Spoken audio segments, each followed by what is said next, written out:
Micah, I wanted to ask you what it was like bulldozing that touchdown in the end zone, man. You were getting low today.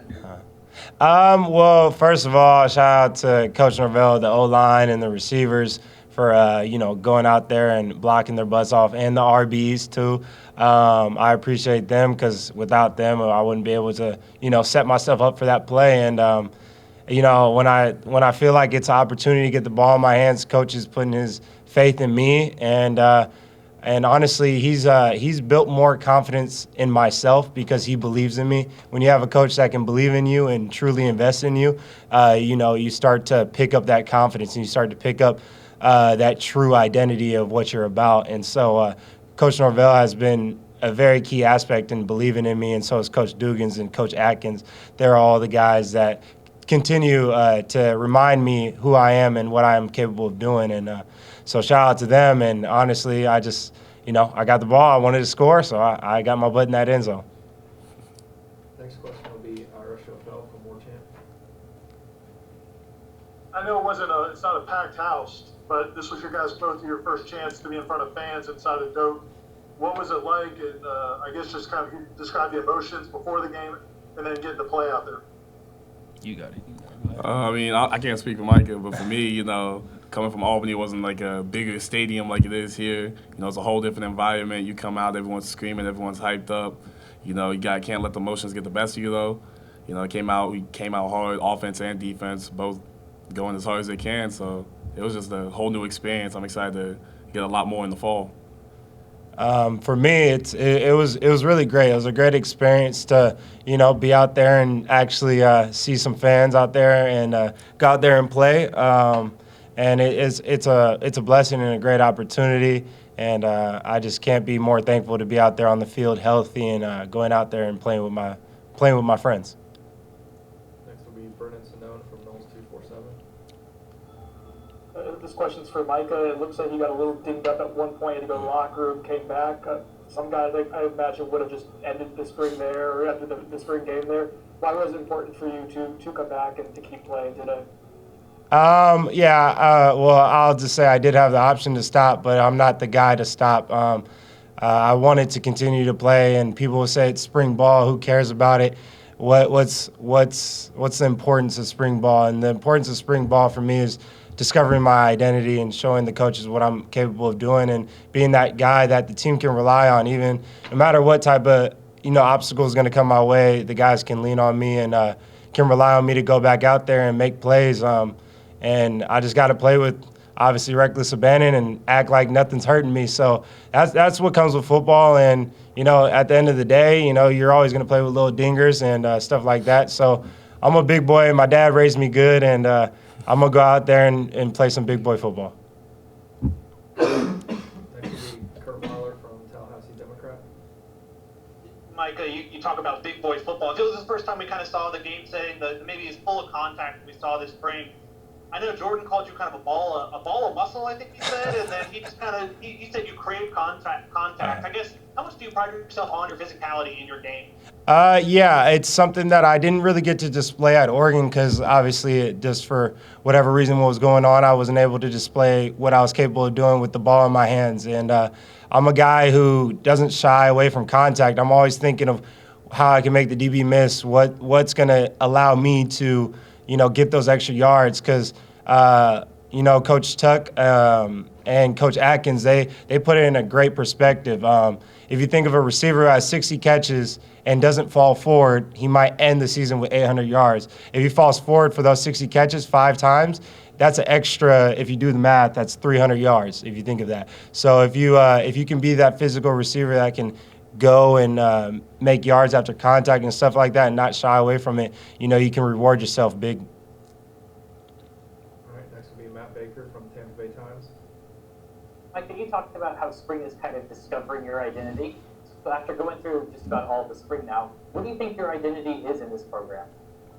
I feel like my identity is going to be one of those guys that can, be on that plaque and guys that have great tradition, like Coach Dugans, for example. I mean, guys that have just great reputation here, and I just want to be one of those guys that, like, oh, you remember Mycah Pittman at the Florida State University? He's one of those guys that made plays and played physical, and I want to be remembered as a guy that brought some more receivers in and stuff like that. I want to be able to display what Coach Norvell and his great offensive mind and Coach Atkins' great offensive mind can do to a playmaker on this football team.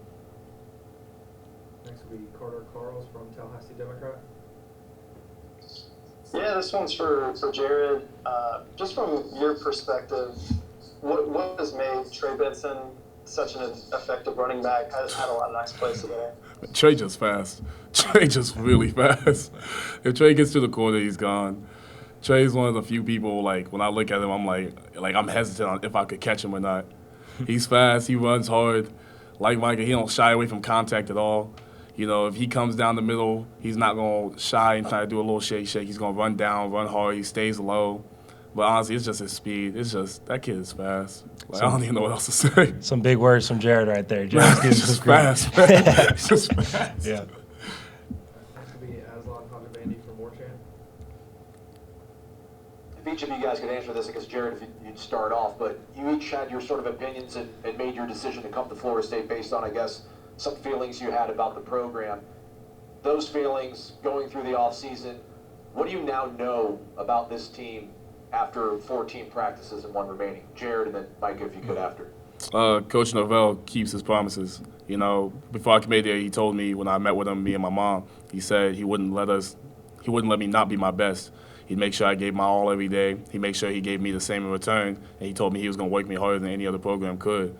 And he kept that promise, you know, through the tour duty, through the practices, even the workouts, even the light workouts. You know, they pushed me to that whole new level. I feel like my game's not just evolved, but I'm becoming a whole new player overall. Yeah, seeing these 14 spring practices, there's sky's the limit for this team, honestly. I was part of a program that had a winning tradition over there too, but besides the fact is I know this team and I know what they're capable of doing. These guys are freak athletes. Some of these freshmen don't know how good they're going to be when they get older. And having Coach Norvell, you know, he's a guy that told me, if you come here, we're going to put you to work. And I've been put to work. I can tell you that. I lost 10 pounds, man. Like, and I feel bigger. I feel stronger. I feel faster. I feel pushed. And just understanding that they're going to push you, and the reason why they're pushing you is because they believe in you and they want to see that hard work come out of you and stuff like that. So being able to have that belief system, and honestly, it swings both ways. You know, you're not just going to follow a coach that, you know, isn't juiced up every single day. And Coach Norvell screams good morning when it's afternoon, you know, and so he's a guy that has the juice, and he's so consistent that he's earned my respect, even though he doesn't need to seek respect from me at all. But he's earned my respect as a person that I would like to follow and have him lead me and lead this team to victory, because I truly believe in this team. And our defensive line is absolutely nuts, and everyone's trying to improve and get better. And this team is going to be something that's going to be hard to mess with. Next will be Logan Robinson from No Game Day. Hey, Jared, this question for you. Where do you get your intensity from? Because we saw Jordan Travis say earlier that you like to talk, and we see it during the spring. You and Jashawn Ward chirping a lot during Thursday's practice, during goal line drills. Where do you get that intensity from, and is that going to continue going into the fall? It's definitely going to continue. Honestly, my intensity just comes from my hard work ethic. You know, as a kid, my parents always really pushed working hard, being the best you could be. And, you know, if you try all that, you will be the best, you know, if you just put in the work. And, you know, putting in that work, I kind of feel I've kind of gained that confidence that no one can beat me. And, you know, the offense, obviously, their goal is to beat me. So sometimes I'll kind of voice it out and let them know, you know, verbally you can't beat me, or sometimes I'll just do it physically or something. You know, every day it comes with a little bit different, but I think Mycah here can say it's more verbal usually than physical. All right, next will be Ben Myerson again. Hey, Jared, I wanted to ask you two things. First, that blocked field goal that we saw, kind of what you see on that play, and then, you know, two, I wanted to ask you, you know, the defensive line has been pretty disruptive and you've been really disruptive today, especially. Where do you think this group is at, and where do you think you personally are at? Starting with the field goal, I kind of did a little messing with their heads. I kind of widened out a little bit, making them think I was going to take like the C gap, which isn't my job, and coach would have had a heart attack if I did. But, kind of widen out, make them think it. They opened up the A gap or the B gap a little bit more. So I lined up there once the snapper touched the ball, and the gap was so big I could just jump through it, put my hands up, and the ball came right there. But then speaking about this D-line group, honestly, this is something special. Like, at Albany, I had a great D lineman all around me, the freshmen to the seniors. They were all great. Here, it's different. Like, these guys are here to work every day. Like, they eat, sleep, and breathe football. These guys text me all the time. You're trying to get some extra work in. Hey, yo, who's here right now? Who's at the field? What's happening? We show up to meetings early. We stay late. This group as a whole, I think, honestly, the sky's the limit. I think we have every dude on our D-line can play. I don't think there's one dude that's below anyone else. And then me personally, I just feel like being here, I've gained a whole new confidence with Coach Storm's workout program, with the practice schedule, with the tour duty. I've gained a whole new confidence that helped me not just physically, but mentally elevate my game to where I feel like no one can stop me, but I still have to strive a little bit more to make that a reality. All right, we got two more. We'll go back to Brennan Simone.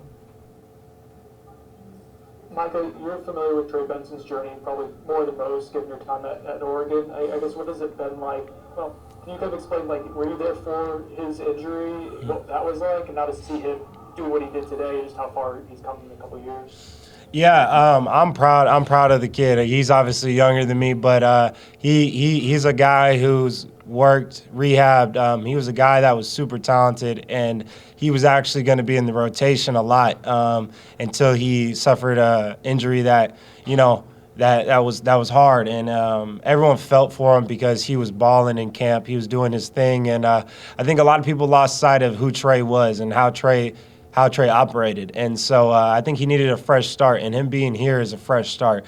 And I genuinely believe in the kid, and he can go out there and make plays, and I'm proud of him. And I always love seeing people win. I will never, ever be that guy to hate on my teammates or not want someone to score, because at the end of the day, you're helping me win too. So I love winning in general, and I'm proud of him. I'm super happy that he's out there playing, and praying over his safety and making sure that he stays healthy for the rest of the season, because the sky's the limit for him. Last question will be Irish Bell. Yeah, Mycah, not to end it on kind of a down note, but did you guys feel like maybe the passing game could have been more productive if maybe the quick whistles didn't happen, and there were a couple of drop passes and there was a windy day? Did you feel like the passing game could have put on more of a show today than it was able to?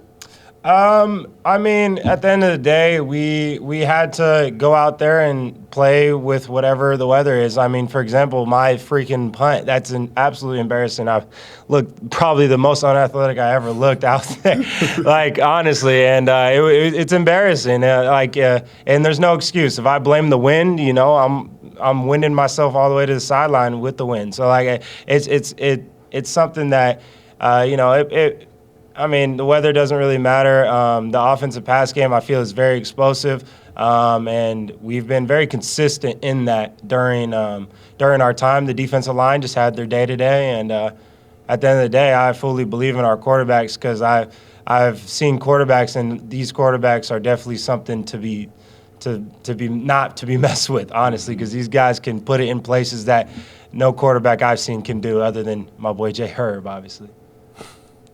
All right, thank you guys.